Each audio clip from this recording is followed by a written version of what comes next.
Group 27, are you ready to present? Please signify by show of hands. Your group members are ready so we can start the class.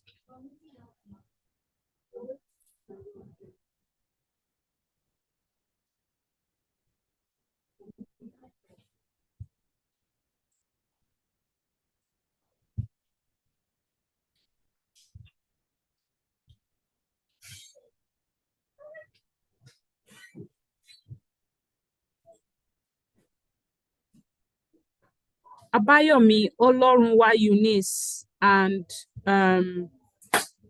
Alero Oluwakoinsola Ejeye. You ready? Yes, please, we're ready. We just Good evening. by okay. You need some time to collect yourselves. Alero is starting first, so just confirm from her. Alero. Yes, I'll start. Good afternoon. Good afternoon. So I'm going to start by defining what sorry, can you give me a minute? Let me just pack this. Sorry about this. You guys are powerful, or is it not the professor that will tell you when to start or stop? Hello. Sorry, sir. Yes. I said let's give a few more minutes. Okay, we've had a few more. I think we're about 20 people in class now, so we can start.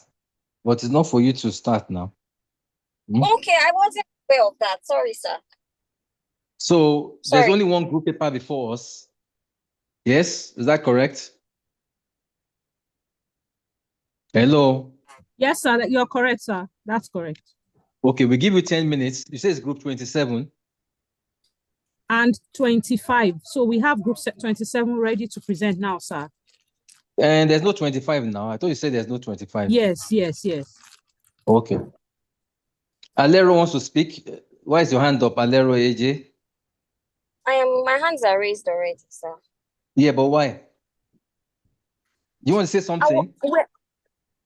No, I'm in group 27, sir. Okay, no problem. Go on, put your hands down, please. So I want to now volunteer some people. So I want them to answer me when I call them. Araromi Faith, are you here? Yes, sir. Question, please. Chinonzo Eze. Sarah Romi Faith is here, sir. I answered. And I said fine. Okay. I said Chinonzo Eze. Are you here?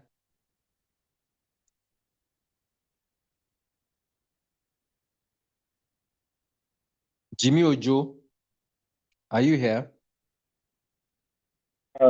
I'm here, sir. Okay. Note yourself down. Mosun Akomolede, are you here?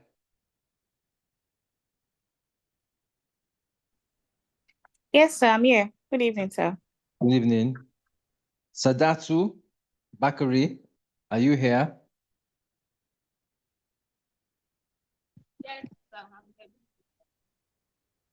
Sadatu Bakari, are you in class? Yes, sir. Okay. And Kenechukwu, are you in class? I don't know why the name has disappeared. Or is it when I mentioned Kenechukwu left the class? Okay, what about Justice K. Unchegbo? Okay, Kenechukwu Ibekwe is back. Are you in class, Kenechukwu Ibekwe? Yes, sir. I'm fully here. Fantastic. Thank you so much. So, you names that have been mentioned are the people that will interrogate this paper.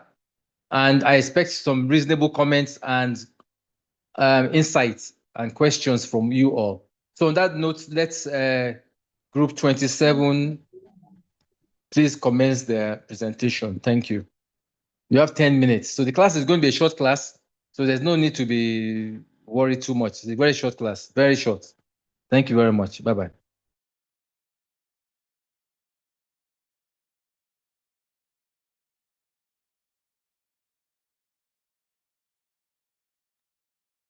Good afternoon.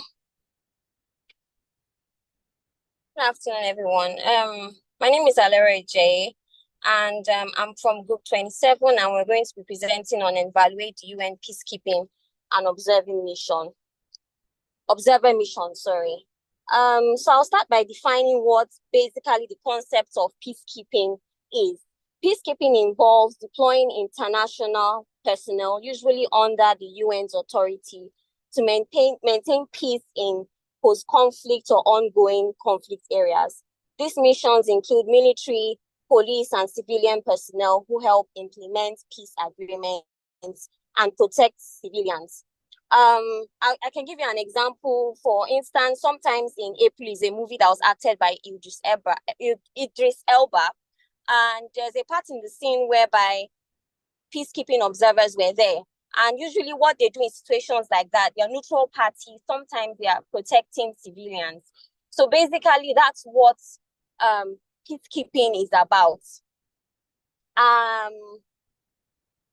Also, some of the mandates and functions of peacekeeping operations are monitoring ceasefires and peace agreements, protecting civilians during and after conflicts, disarming combatants and demobilizing armed groups, facilitating the return of refugees and displaced persons, and assisting in elections and promoting democratic governance. These mandates are periodically reviewed and adjusted based on the evolving needs of the region. Since 1948, the UN has conducted 71 peacekeeping operations, with 53 occurring after 1990. As of December 2024, there are 11 active UN peacekeeping missions involving 59,807 personnel and a budget of about $5.6 billion. The focus of UN peacekeeping missions shifts over time depending on global conflicts. In addition to UN missions, non-UN-led peacekeeping efforts have been significant, such as those by NATO and the African Union.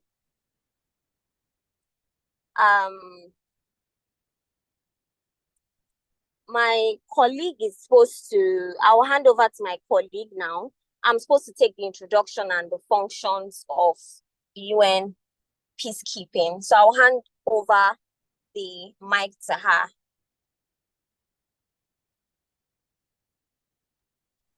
Good evening. Yeah, I'm here, Alera. Thank you. Good evening. My name is Ll.M, and flowing from what Alera has said about the UN peacekeeping and observer missions, we have seen that the UN has, done a lot in ensuring world global security, and also ensuring that they prevent conflict and mediating conflict, and this, like, the military, police, and even some civilians, to these places where there are needs for them to, do conflicts and the rest of that. The peacekeeping mission is headed by the UN Security Council, and it's also important to state that the peacekeeping mission, is regulated by the UN has some rules of engagement and enforcement procedures that guide the activities of these peacekeepers in these places. And some of those guiding procedures and enforcement are already provided for in our paper. I'll go straight to some of the challenges that the peacekeeping operation has had to face over time. And one of them is the issue of political division and mandate limitations. So what does this mean? It means that we have, like I said, the peacekeeping mission. Sorry, did somebody say something? Okay, so the peacekeeping mission is, like I said, spearheaded by the UN Security Council, and the UN Security Council has 5 permanent members: China, France, Russia, United Kingdom, and the United States. And these permanent members each have veto power to determine how these peacekeeping and observer missions are to take place. So one of the challenges that we have brought out from this is that where one of the members of this permanent these permanent members of the Security Council has a form of restraint or has a form of reservation about deploying some of the UN peacekeeping services to these countries that are in conflict, it could actually delay things or it could actually make things worse. And an example is the Syrian civil war, where Russia and China were kind of reluctant to, give their own consent to this thing until the Syria war became really, really bad. Although currently, the current information that we have on this is that the peacekeeping troop has now been deployed to Syria. But of course, that was after things had already gotten bad and after so much clamor for the UN peacekeeping, troop. The second one is legal and operational limitations. One of the things that we understand is every country, every state is sovereign. So that's why, irrespective of whether you are under an international organization, one of the aims of even having an international organization in the first place is to ensure that each state can keep and maintain their sovereignty. So because of this, sometimes the UN peacekeeping mission would need the consent of the government of particular state to intervene, in some of the issues going on. And where there's a bit of friction or the government of these states do not allow them, it's kind of like just forestall some of the things that they are supposed to do. Then we also have resource shortages and operational constraints. The UN is dependent on the UN is a non-profit organization, right? But they still provide humanitarian services. They still give and do all of these things. So a lot of times it's kind of like hard for them to, come up to have resources, to have enough resources. And these things they do, it's global. So, in terms of resources, sometimes the UN is shortchanged in that respect. Then we also have security risk and dangers to some of their personnel. Of course, if you're deploying the military or the police to danger zones, war zones, there's a probability that some of them would have to lose their lives in the process and all of that. An example is the 1994 Rwanda genocide, where some of the peacekeepers lost their lives and there was mass, killings. Then we also talked about lack of accountability and justice mechanisms on the part of the United Nations. The United Nations has enjoyed immunity from prosecution, and because of that, certain cases have come up where certain people have tried to sue the United Nations for the things that some of its peacekeeping members have done, and the court has ruled that the UN will not be held responsible. We have some of the cases in our paper. We have murder of Srebrenica versus Netherlands and the United States. We have Georges versus the United States, and unlike that. Then we also talk about effectiveness in complex modern conflicts. Because the UN itself started in the 90s, in 1945. We see that the world itself has evolved over time. And sometimes it might be really hard for some of these organizations that have been for a while to keep up with some of the complexities of conflict and all of that. These days, we have cyber wars. Certain wars are not, a lot of conflicts are not necessarily even physical anymore. And, all these cyber wars cross borders and all of that, So basically, one of the challenges that they face right now is having to, and the way the world is changing is very rapid. So having to evolve over time, just to adjust to what the world is right now. Then we also have cases of misconduct and human rights violations from the UN peacekeepers themselves.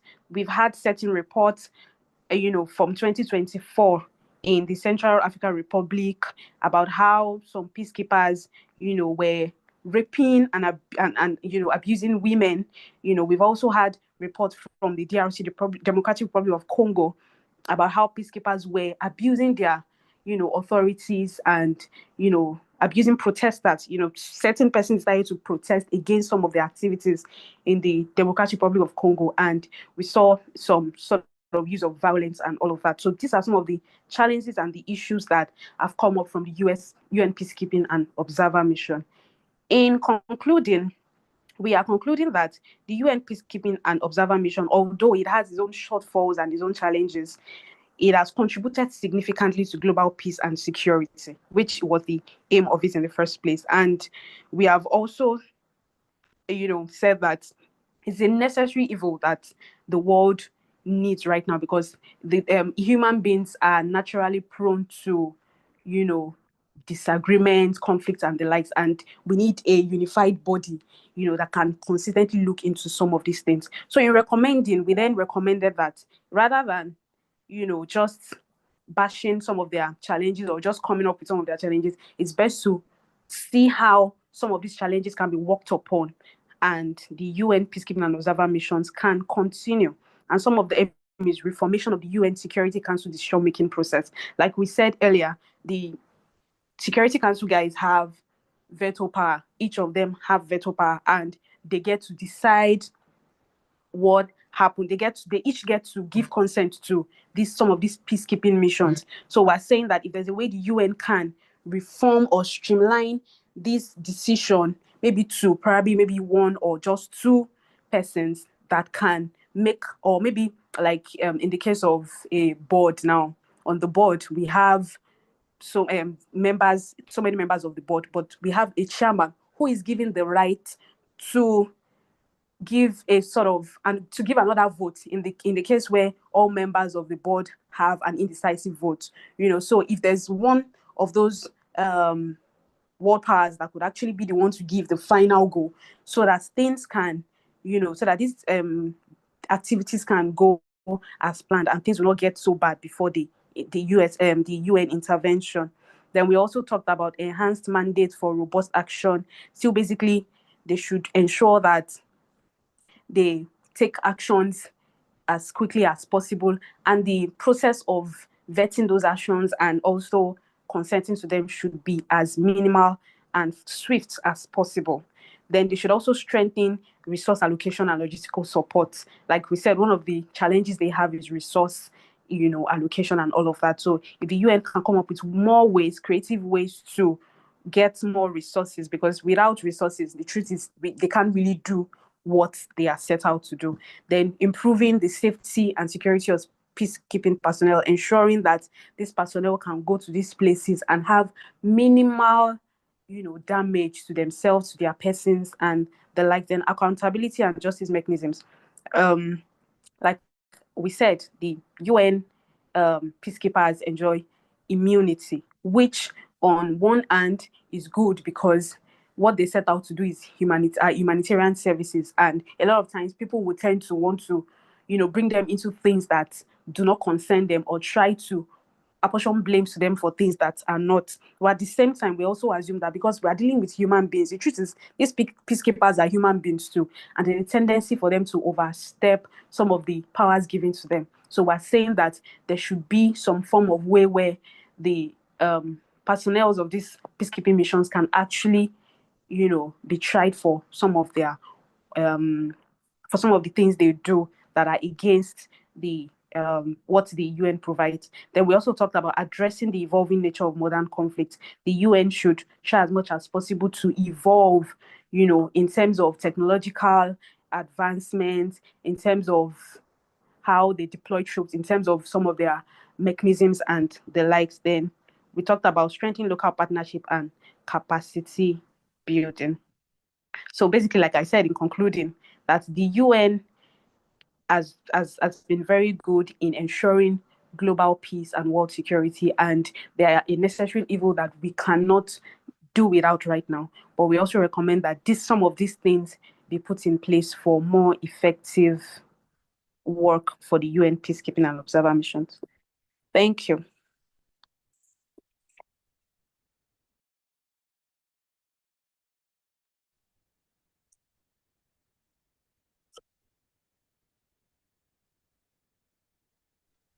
Hello, sir.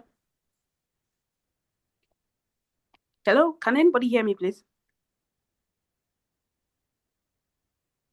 We can hear you. I hear We you. hear you, Eunice. Okay, because we're done now. Thank you. Okay, that's Yeah, the thank you very much. We can hear you. No problem.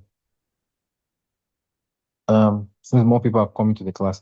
So the people I mentioned, I'm not going to remember your names. Can you just, as a matter of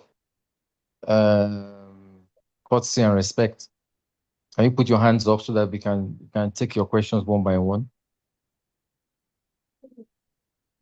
Can you please put your hands up, all those people who I pre-selected? I think I was selected, but I don't know how to put my hand. So sorry. I said I was I have selected, a question. so but I'm not seeing the raising hand emoji here. I said you put your hands up, please put your hands up. I'm also not in the raising hand emoji, but I have a Guys, question. just go to reactions. Go to reactions. You see it there.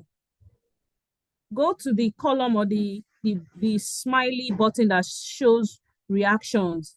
You see raise hand. No, not the clap. You see it right written at the bottom, raise hand. Can you see it? Under reactions, it's very simple now. You should know how to do this by now. So I give a few minutes, just to a few seconds to get yourselves in order. So let's see the hands so we can ask questions in an organized and decent way. Thank you.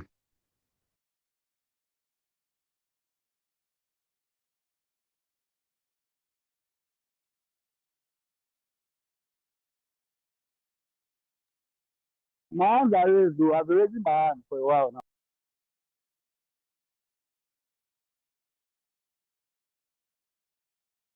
Please, there's no rush in raising your hands. Everyone can raise their hands, so we can take you one by one. Or you know what, class rep, can you just class rep? I'm with you, sir. I'm here, sir. Please take the mention them name by name, and then they can just ask their Okay. questions and comments. Because Okay, I'm about to enter into a room. Okay, sir. Thank you. Jimmy Ojo, your hands are raised. Mosun Akomolede, your hands are raised. Kenechuku, your hands are raised. Billy Kiss, did he mention your name?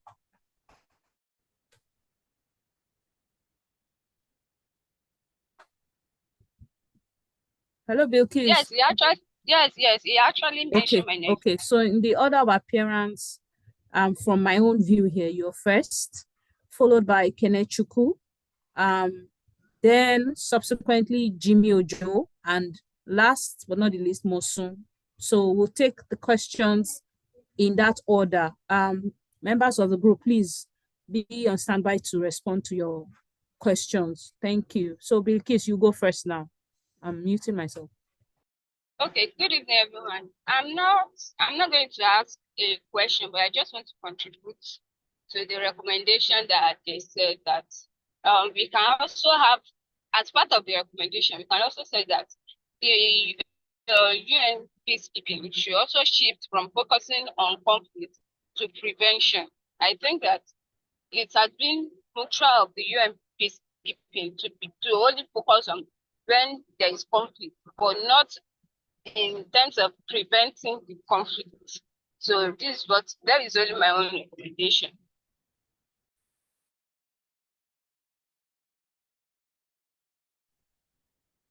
That's understood. Thank you very much. Actually, one of the I don't know if you heard when I mentioned it, that one of the things they actually do is also conflict prevention. But like you said, the issue of mediation of conflict is more prominent than that of conflict prevention. So the recommendation is noted. Thank you.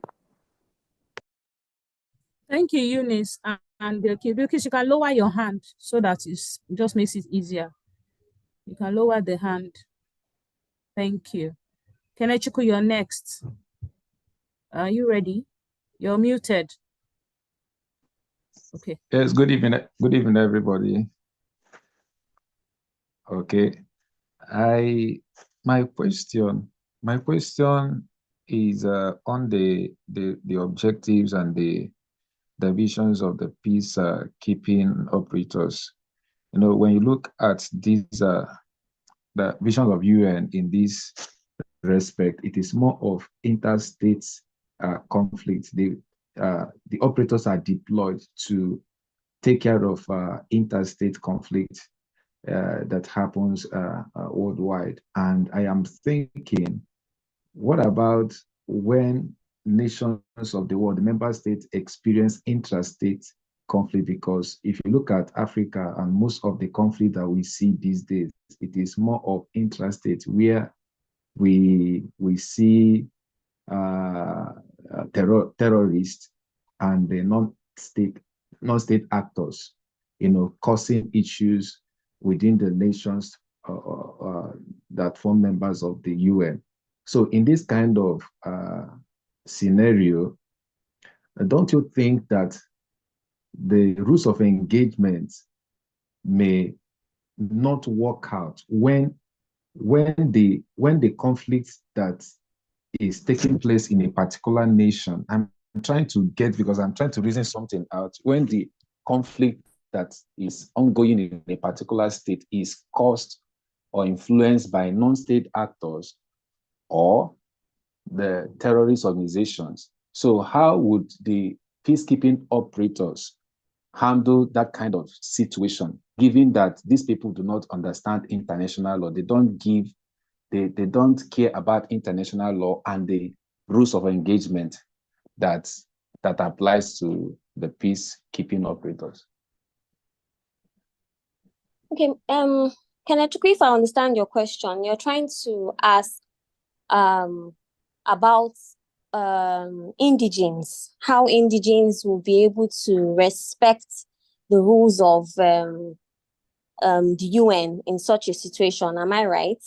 Yes, when these peacekeeping operators are deployed to go and take care of such conflict that happened within a particular nation, not really interstate, not between one country and the other, but it's maybe in Nigeria now, where intertribal, and yes, such conflict is also influenced by terrorist group or non-state actors. And these people, they do not understand the language of rules of engagement when these people are deployed to go and handle such conflicts. So how is it not going to pose a kind of a challenge to the peacekeeping operators? How are they going to handle it? Or what is international? I understand your question. Your question. So in my presentation, I made reference to the Rwanda conflict. Usually what happens is when the peacekeepers usually get an indigene that helps them with interpretations, translations. So it's not a matter of they just come on their high horses and say, oh, you must implement this. No. They try to blend in to the into the community. They usually have people, aides, who are also members of that community that help them, show them around, maybe introduce them to chiefs in the community. So this helps them to further, if I can use the word, further propel their objectives, which is to bring peace to the community. So I will answer your question by saying that they always engage the help of indigenes of that particular community.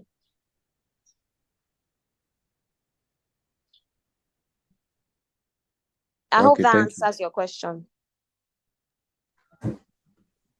Thank you very much. Thank you, Kenechukwu. You can lower your hand now. Guys, I'm in a class. Mosu, you're next, please. Apologies. You can proceed with your questions. Okay, thank you very much. Good evening, everyone. So my question is actually for the second speaker that presented. So you mentioned or you talked about that one of the constraints of enforcing peacekeeping is not having enough resources. I also believe that you're also talking about not having enough financial support, because it's a non-profit as well. My question now is that, what strategy can the UN implement to secure, financial support, like sustainable financial support for its peacekeeping operations or its mission? So what are the strategies that the UN can implement, or what strategy has been implemented to do that? I'm not sure I saw that in the paper. Thank you. Okay, so thank you very much for that question. Even though I might not be able to answer it all through, but I'm going to say it based on Why my can't you own. answer it all through, Auntie? Because I'm monitoring you people to see that people are doing your. Why can't you Oh, answer it through? yeah, I'm just saying that I have limited knowledge on that, but I'm going to answer it in the best way that I can. As long as anything that's within the scope of your paper is what you are required to answer. If it's beyond the scope of your paper, say, please, this is beyond the scope of my paper. And I can't, and that's the reason why I'm not attempting to answer it. That's all. Okay. Yes, sir. Okay, so what I know is that the members of the United Nations, like every other non-profit organization, members are given a particular how am I going to say it, like a particular quota that each person is expected to contribute to the progress of the organization. This is how originally the UN raises funds. Beyond that, I think one of the strategies that they can also deploy is to continue to push for other members that non-UN members that are also interested in the progress of the UN peacekeeping and observer mission to also, contribute their own resources. And of course, even the members that are already contributing, if they can increase their quota, because like I said, the world is evolving, technology and the likes requires lots of funding. And even within the UN, we have members that are, contributing more than some others, which is definitely the reason for the veto power and the preference given to certain members of the Security Council. So that's what I think, that members can they can source funds internally and also push for sourcing funds externally.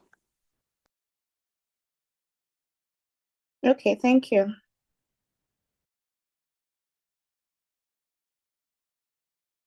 Thank you very much, Bosun. You can lower your hand. I think Jimmy or Joe, you asked your question, right? Mosun went I've not. last. Oh, you haven't? Yes. Oh, okay, please proceed. So my question is simple. So the speakers mentioned peacekeeping mission and observer mission. I would like to know what is the difference between a peacekeeping mission and an observer mission, and in what situations or circumstances would the UN order a peacekeeping mission or an observer mission?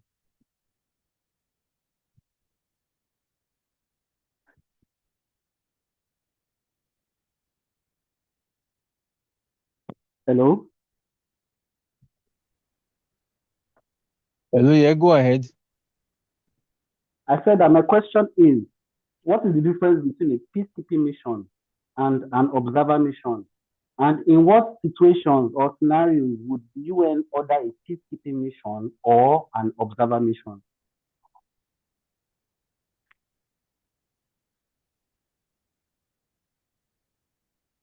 Hello. Hello, sir. Are you the only one in class? I mean, I can't hear anybody. The thing is just in and out. Yes, I can hear you. I can hear you, sir. Hello? And the class, the person that's doing the paper, can they hear these things? Hello? I can hear you. Can you hear me? Yes, we can hear you. Yeah, I can hear you now. Okay, so your question is the difference between peacekeeping. Okay, The difference so between peacekeeping mission and observer mission, and what I the got difference between- I got your question. I'm just trying to reiterate. Okay, so peacekeeping, the difference basically is peacekeeping is more forceful, is more, let me not use forceful. They are usually deployed to enforce a ceasefire. They are to implement peace. Their role is more active. Then for observers, just as the name implies, they are more passive. Their role is just to focus on monitoring and then... Hello? Am I? Hello? We are with Yeah, you. I We are can, with I you. can, We are I can hear you, Okay. sir. So observer, as the name implies, their missions are typically more passive and they are focused on monitoring and then reporting the situation of the conflict area. They are not, like I said earlier, peacekeepers play a more active role in terms of their how they are on ground at the situation on ground as against observers, right? And then to your the second part of your question, which you asked, at what point does the UN deploy peacekeepers, right? I think it's at the point whereby how do I'm trying to put my thoughts into words here. So for example, a situation, the Ukraine-Russia situation, two entities are fighting each other. They are unable to resolve it eternally, and it is becoming a global mess, to say. At that point, the UN is obliged to step in to say, okay, let us see if we can get peacekeepers to resolve and implement peace here. Let's see if we can get a neutral party to, like, arbitration, to see whether there's a neutral party that can solve the issues that are causing this conflict. So that is the point where the UN comes in to, initiate peacekeeping. When it gets out of hand, basically, and negotiations are not possible. That is just like I said earlier, when both parties are not, they can't resolve it eternally. That's when the UN peacekeepers come in. Thank you. Thank you very much. Are there any other people to ask questions?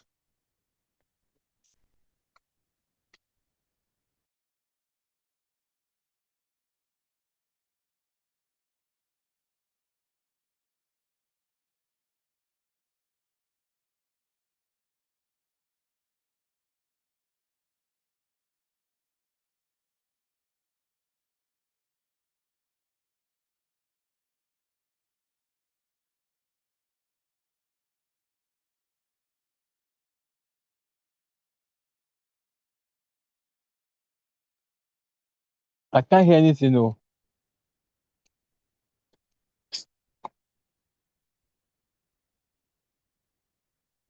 Hello? Yes, sir. Hello. Hello. Yes, sir, we're with you, sir. I'm not sure there are any other questions. Have all the questions been asked or something? Yes, the Hello? class members you nominated have asked their questions, sir. I can hear you, sir. Okay, yes. Are there anybody with opinions, contributions, and so forth? It should not be by force. I mean, there's a class, not a gun shop now. Who has opinions that they want to give on the paper? Who has opinions on the area of the topic? For instance, that when you look at the paper, what do you think? Critiquing the paper is what we are supposed to be doing. Reading the paper and saying, okay, on page 42, you said so. I don't believe this is so because it said differently in this book by this international scholar. Things like that. That's how you do critiquing work, not just only emotive talking. So can we see whether we can do that? Anybody with opinions, please?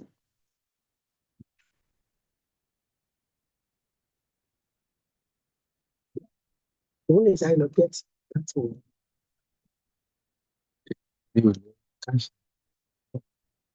Hold on, phone coming back. Hold on. Yes, I want to lose the money.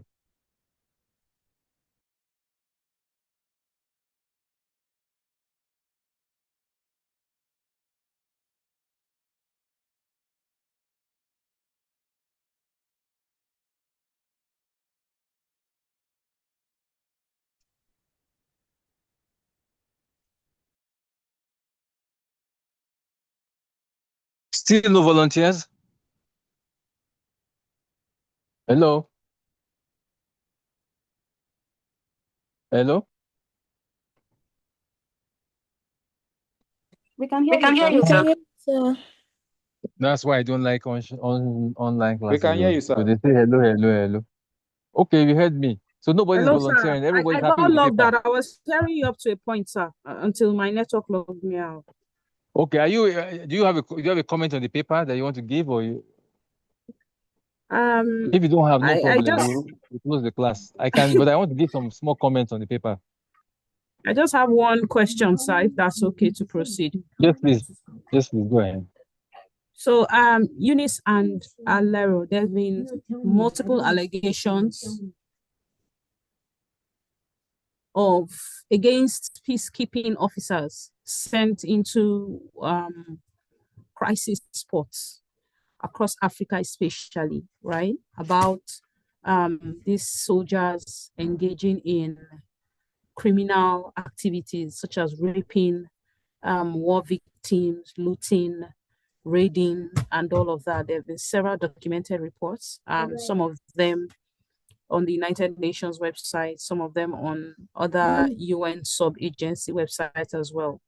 And we'll understand that this is like this is a leg of Security Council sending this officers to go and maintain some kind of stability in crisis spots.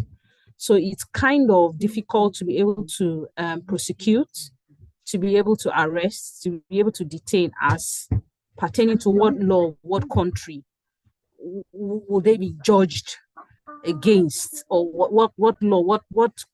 So my question is, what kind of punitive measures are available, if in existence, and how effective to be able to rein in peacekeeping officers or peacekeeping representatives who go beyond boundaries of duty? What happens in that? Because I recall in Rwanda, they had that, I got similar stories of peacekeeping officers who came in. Some of them did not necessarily engage in, criminal activities. Some of them rather turned a blind eye and even declined to do exactly what they were there for. So that's also another. So I'm just curious, what happens? Who punishes them? What law what courts, if it's even possible, what measures are available in a way of remedy to those countries or the victims, or in the areas where the crisis spots have badly affected the community residents? I hope my question is explicit enough. Yes, your question is, I understand your question. Like we referenced that in our paper. We talked about some of the challenges that we mentioned, some of the inadequacies of these peacekeepers, and we also talked about how the UN itself currently enjoys immunity, and which has made it difficult to necessarily prosecute some of these acts by the UN peacekeepers. I also know that one of the organs of the United Nations is the ICJ, and the International Court of Justice, which is like the judiciary arm of the UN organization. So if I'm going to talk about some of the measures that they could put in place to ensure that some of these issues are properly looked into, it will be that these peacekeepers should be tried by the ICJ in cases where complaints come from these countries about them. It's more like also in the case of court martials for the Nigerian military. We all know that military personnel are not tried in the usual courts. So, like I said, it should also be the job of the ICJ to try some of these peacekeepers where they are found wanting in this situation.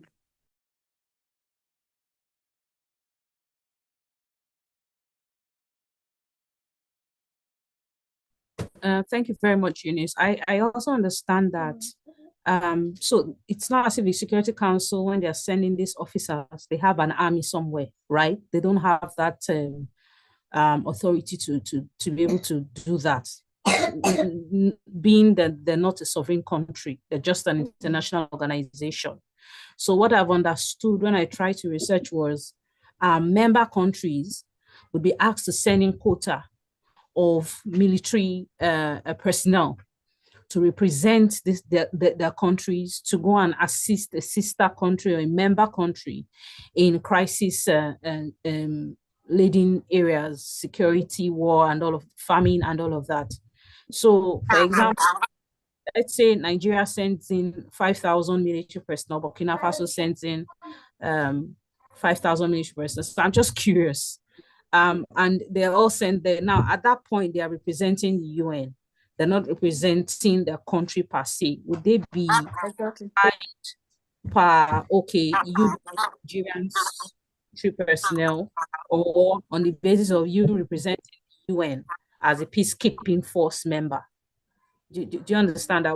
What do you think? I'm just thinking out Yes, loud. Not oh, okay. Yes, I do. And that was what I said about, you also said it, that they're working under the umbrella of the United Nations. So the moment they are deployed from their country to work as peacekeepers for the United Nations, they're working under the umbrella of the United Nations. In fact, these are some of the reasons why they enjoy the immunity they enjoy, because, I mean, ordinarily, a person coming from Nigeria would not go to a place like Rwanda and begin to act anyhow and not be, tried for it if he's coming under the umbrella of Nigerian military personnel.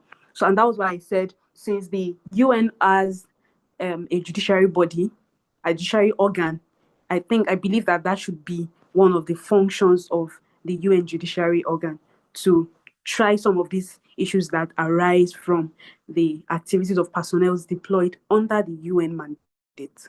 I hope you understand me. yes, that's clear. Thank you. Grace, your hand is raised.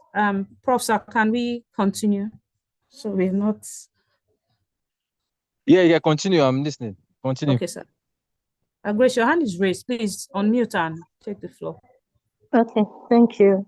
Okay, so my I just want to maybe pick the brains of the presenters regarding the recent stand of United States, being that United States is one of the 5 members of the Security Council, which obviously means that they play huge role in UN. So their recent stand about withdrawing funding in some UN activities and generally international organizations. So I just want to know, what are your thoughts? How do you see that playing out in the future of international relations, UN in general? How do you see that playing out? Do they still maintain their stand as being one of the 5 major key players in UN? And when it comes to funding, how do you see that affecting negatively or positively for the UN?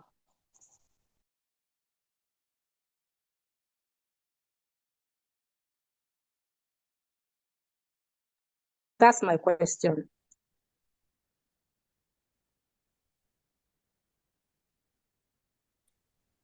Are the group members still in class? Yeah, yes, we are still in class, sir. Oh, yeah, So now only you did there. Where's the? I thought there's several. no, we have Seems been to be answering, one giving, she answered the last question. So I would, Okay, you take this one then. All right, so yes, we I'll can take round up. this. Thank you. Okay. So I believe that you're referring to the US aid that was withdrawn recently, right? I do not think that it is going to affect the UN significantly. That's my opinion. I personally feel that there are other veto powers there that are solidly behind the UN, and the US aid, though significant, cannot put the UN in crumbles. That's my own opinion about that. I hope I'm getting you. Because you said you want to pick my brains. So this is my own brain that's what I genuinely feel. I do not feel it's going to be it's not going to make a significant impact on the UN. This is just 1 out of 5. So I don't think it's something that would make the UN crash. The UN has been standing since 1945. I don't think it's now that because a president that is going to be there for just 4 years, we has 4 years. After he's gone, we don't know whether it's a Republican or a Democrat that will come into power and start pumping money into the UN again. So I don't think that the US withdrawing the US aid is going to have a significant impact on the UN. Thank you.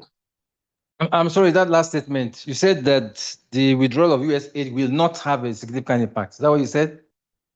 That is what I said. It will have an impact, but not a significant impact. Like I said earlier, that would, crumble the How United do you Nations. measure, I mean, how do you measure this? Because I'm just, I mean, generally, the US is a big contributor to the UN. Is that not so? Yes, it I'm is. not, I mean, I'm not disagreeing with you, of course. I'm not disagreeing with you. I'm just trying to clarify the way you are thinking. I understand your point of view, which is the US is a large player, and I agree with that. But then we also have other players involved, and I like I said earlier, it will make an impact, but it's not an impact that is crumbling. And then I also made reference to the fact that this is a political decision. It was a decision made by Donald Trump, who is just going to be in power for 4 years.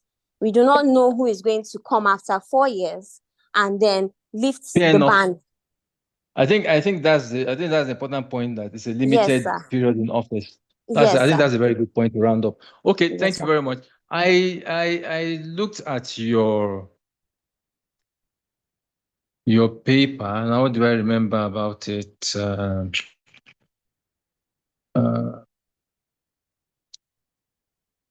I think you had one of the better abstracts. It's not perfect. I think you can work on that abstract, but it's still one of the better ones I've seen, which it just says that we've not really performed to a very high level on that point. So I don't know. Also, I think I'll just limit my criticisms to what I've said to you guys in the past. What I find is that all your papers reflect the same type of problems. Even this one too now, for instance, we call itself General Introduction Part 1. You can't do Part 1, 2. There's no article you read in the library that has what you have done. None whatsoever. And, you don't really do summary of key findings for paper. Recommendations for strengthening in the future. So which one there is conclusion and which one is recommendations, when we don't know which one is a conclusion, where you conclude the paper by drawing the strands together before you now make your recommendations. Then you now had in separate parts, we are talking about the future of UN peace missions. I think it's all too a little bit all over the place. It's still 5 segments, which is okay. But you collapse when you talk about an introduction. It's not talking about the history. Or all of you love organizational structure. Even in your exams, when you're asked about peacekeeping and observer missions, critical review, you will now struggle to put it in order, because you want to reproduce what you wrote here, and the structure of the organization structure of the UN and so forth. If I'm asking you a question about that, would you have space and time to be talking about the UN structure? So think about it. Your focus should be, even if you want to mention UN generally, it will be one sentence or two. It's not to be talking long story. Okay. Your references, your footnotes, your citations, very poor, very poor. You never looked at the styles that we're supposed to use, did you? There's no evidence you looked at it at all. All of these things it gives the impression of almost copy and paste kind of. Let's quickly do it. Many of your pages I'm looking at don't even have footnotes. So I ask myself, where are these people getting their information from? Is it that they work for the UN and they know all these things in their hearts, and they're now telling it to me? I don't think so. Even if you worked in the UN, you won't be able to produce all of this stuff. Okay, let me limit it down because I want to end on a positive note. At least you have conclusion, you have recommendations, and your conclusion 5.1, recommendations 5.2. There is no 5.3.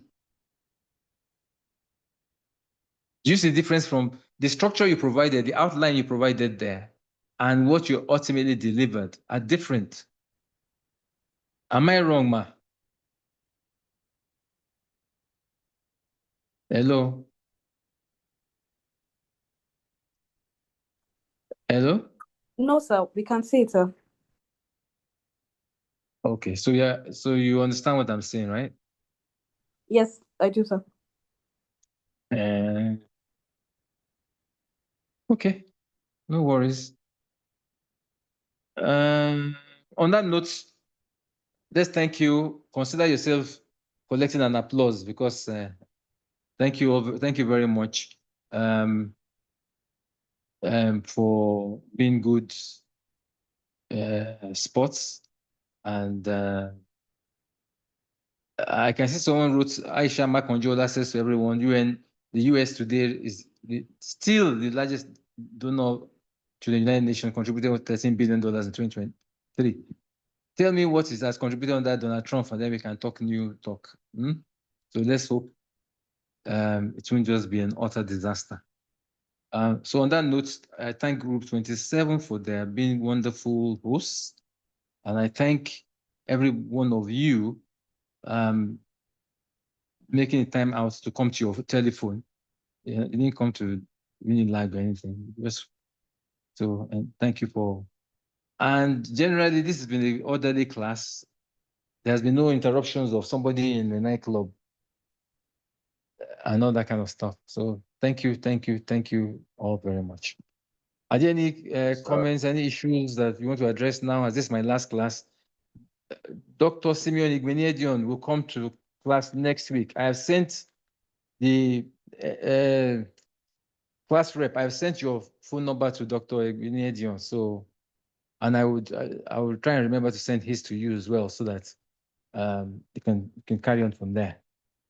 Okay. Are we good? Nobody? Everybody's Yes, tired. sir. Yes, Sir, sir, we you are good, sir. said that the Thank last you very class you much, were going sir. to give us some areas to pose our attention to. Tell the class rep to contact me next week. Next week Sir. to contact. Next week. Sir. When is the exam, sir? It's on the 14th of April. 14th of what? 14th of April. April. What are we? March. March 13th. Yes, 1 sir. month away. I want you to start reading. I don't want you to be too reliant on this kind of things. It's not nice. Who Go read in read, a sir? book. I see that's your problem. You read that when he's giving to you now, you go and relax and say, he promised to give me. No, go and read your book. But maybe next week, class rep can get in touch with me. Class rep will send to me my papers, the papers that were presented during my tenure will be given to me, also emailed to me, and I will try and I'm only going to get 2 questions. I've told you that my first question will mark very liberally, but the second question, if you do a second from my part, I will not be as easygoing as the first one. So it's all up to you how you want to play the game, but you cannot do more than 2 questions for me anyway. You have to do 1 question. So I like people who know what they're doing. I like people who actually read the question and understand the question, not people who are hot-headed and jump into it and start answering and start making up things. That doesn't work with me. And I'm not one to be flattered. I don't need you to quote, as erudite Professor Oyade will say when he strolls through the class, all of this time, God bless you. All I will do is say God bless you, but it should not have an inkling on performance. Are we good? Yes, sir. Sir, I have a question. Yes, please go ahead. Regarding this Natasha lady that took the Senate president Natasha? the legislature that took the Senate president to It's actually the IP. To where? To what? Where did she take IPU, the Senate president? Interparliamentary Union at the UN. Uh-huh. So my question is there any law that says she should first tackle it in her country, maybe through seeking redress? What would the Interparliamentary She Union could do? have What would they taken do? it to court. No, what would they do? What would they do to Akpabio? The Interparliamentary Union. And what would they do to him? I don't know what the sanctions redress. can they do? I don't know what they can do. So I'm That's what. thinking, shouldn't she have taken it to court in Nigeria first? Then if she doesn't get Auntie, are redress, you not a woman? Why you women are the ones fighting Natasha? Is it because she's yellow? Natasha is actually my fellow University of Dundee alumnus. And Okay.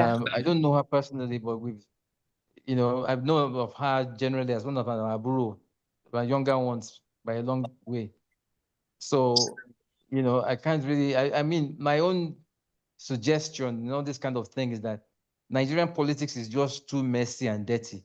I just don't like the way the whole thing, I mean, to drag the Senate president into this kind of disrepute. He himself is playing with fire. If I were him and Natasha, independent mediators should come down and put them in a room and let there be no victor and no defeat or whatever. Everybody be a winner, okay? There's no evidence, I don't think, anyway, of any wrongdoing on the part of the Senate president, to be fair to him. I don't know, I'm just saying from newspaper reports. And she's obviously very aggrieved. So ideally, one would think she didn't just make it up in her dreams. So either way, both people's feelings have been hurt. Independent mediators can sit down with them. This is not a matter for international law. This is a matter for mediation, responsible mediation. Otherwise, the Senate presidency will be damaged, and that's the office that everybody should protect. It goes beyond Akpabio. He has to swallow his pride. Natasha too has to swallow her pride, and just very careful. It's not everything that happens that will turn into some media circles. So the two parties need to calm down. Just my 2 cents. If you have any connection with them, tell them why I said so. Okay. All right.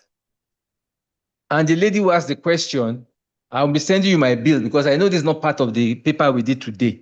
I'm sending you my bill. Sir, Don't laugh. I cannot afford you, sir. We will afford it. You better go and start saving or go and collect loan.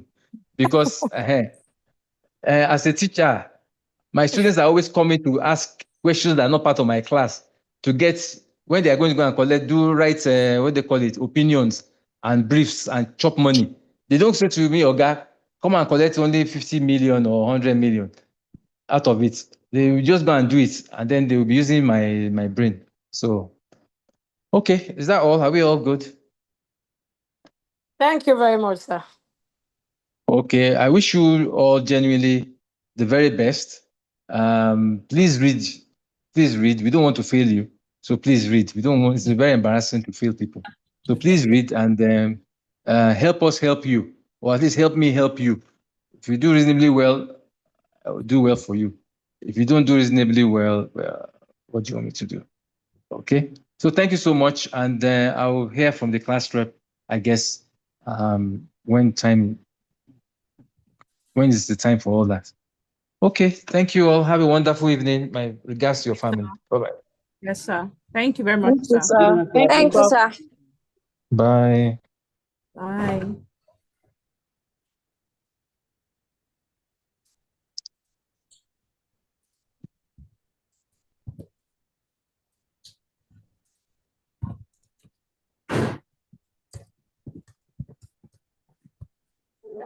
Marking attendance here.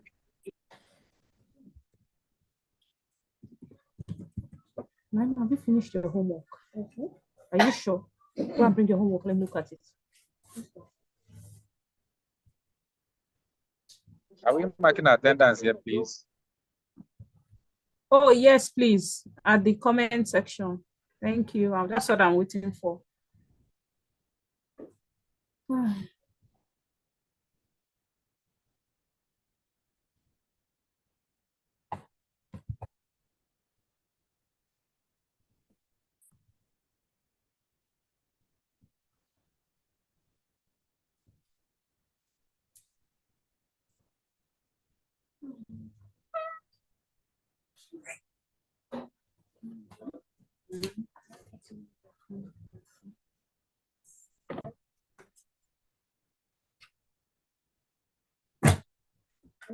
Guys, meals are ready.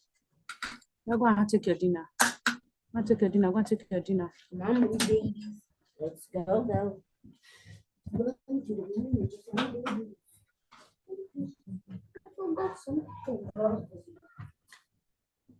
My life.